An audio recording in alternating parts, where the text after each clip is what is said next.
Welcome back to The Explainer. Today, we're actually looking past the obvious stuff to unpack the physical backbone of our modern world. We are going to dive deep into the hidden engineering of transformers and electrical machines. So I want you to picture a mundane wall outlet, or maybe one of those towering transmission lines you see on a road trip. The real story there isn't just the wires. It's the fact that either a transformer or an electrical machine is silently, anchoring the other end of that connection. What actually lies behind every electrical outlet? Let's find out. Okay, let's dive into this roadmap of our two pillars of power. First up, the invisible power grid. 2, transformers shifting the voltage. 3, electrical machines converting energy. 4, a closer look at motors. 5, modern marvels and EVs. And finally, number 6, the backbone of power. We're going to first look at stationary transformers before exploring kinetic electrical machines and how they ultimately combine. Section 1. The invisible power grid, behind the outlet. Grasping these two categories of devices is just absolutely essential to nearly every branch of electrical and power engineering. I mean, literally everything, from the biggest, most energy-hungry factory right down to that tiny phone charger plugged into your wall, relies on these foundational technologies to function. They are essentially the twin engines running our electrified society. Moving right along to Section 2, transformers, shifting the voltage, the magic of electromagnetic induction. Now, what makes a transformer so fascinating is that it changes AC electricity voltage using pure physics, without a single moving part. It relies entirely on electromagnetic induction, and it happens in 3 basic steps. First, alternating current flows into a primary winding. Second, this creates a constantly changing magnetic field inside a shared core. And third, that changing field induces a voltage in the secondary winding. It's a brilliant principle famously discovered by Michael Faraday.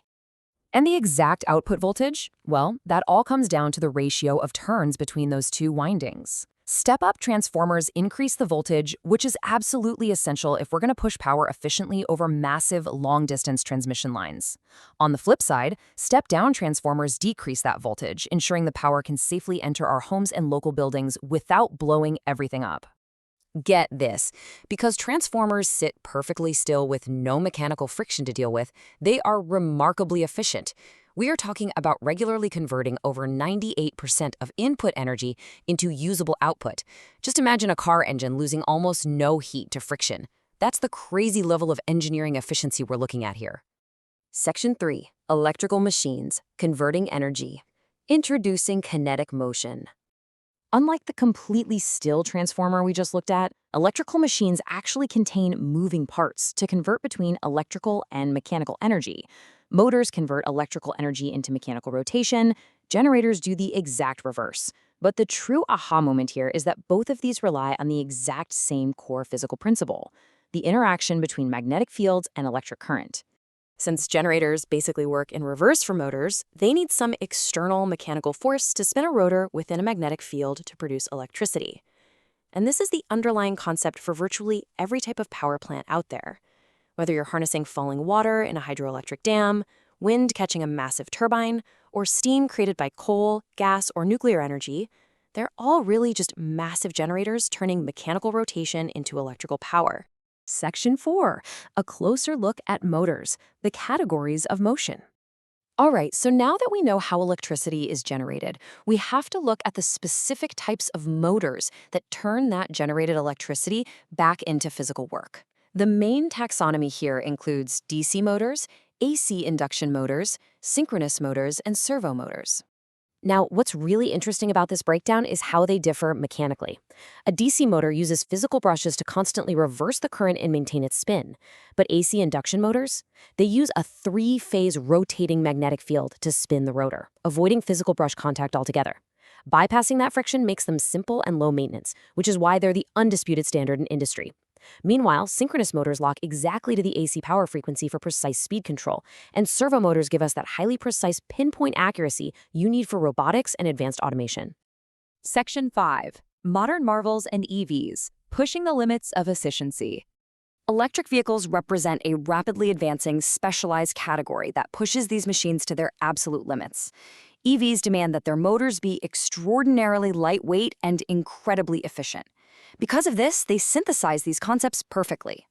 EV motors have to dynamically switch, like right on the fly, between acting as a driving force to propel the car forward and a braking mechanism to slow it down. And that brilliant innovation gives us regenerative braking.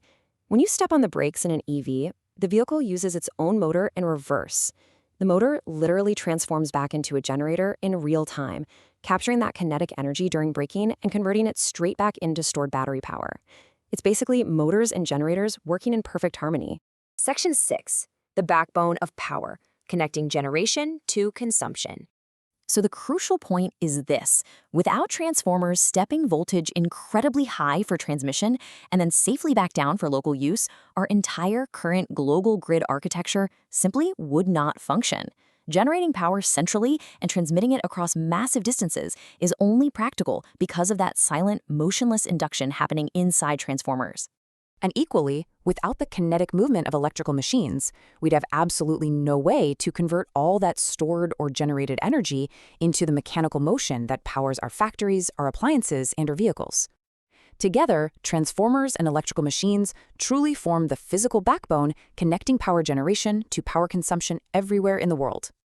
We've seen how energy is shifted and converted today, but maintaining all of this requires incredible split-second precision. So I'll leave you with this provocative thought.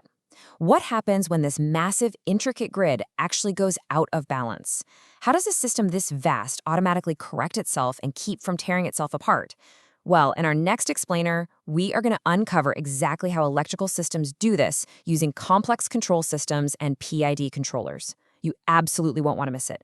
Keep wondering, keep learning, and I'll catch you in the next explainer.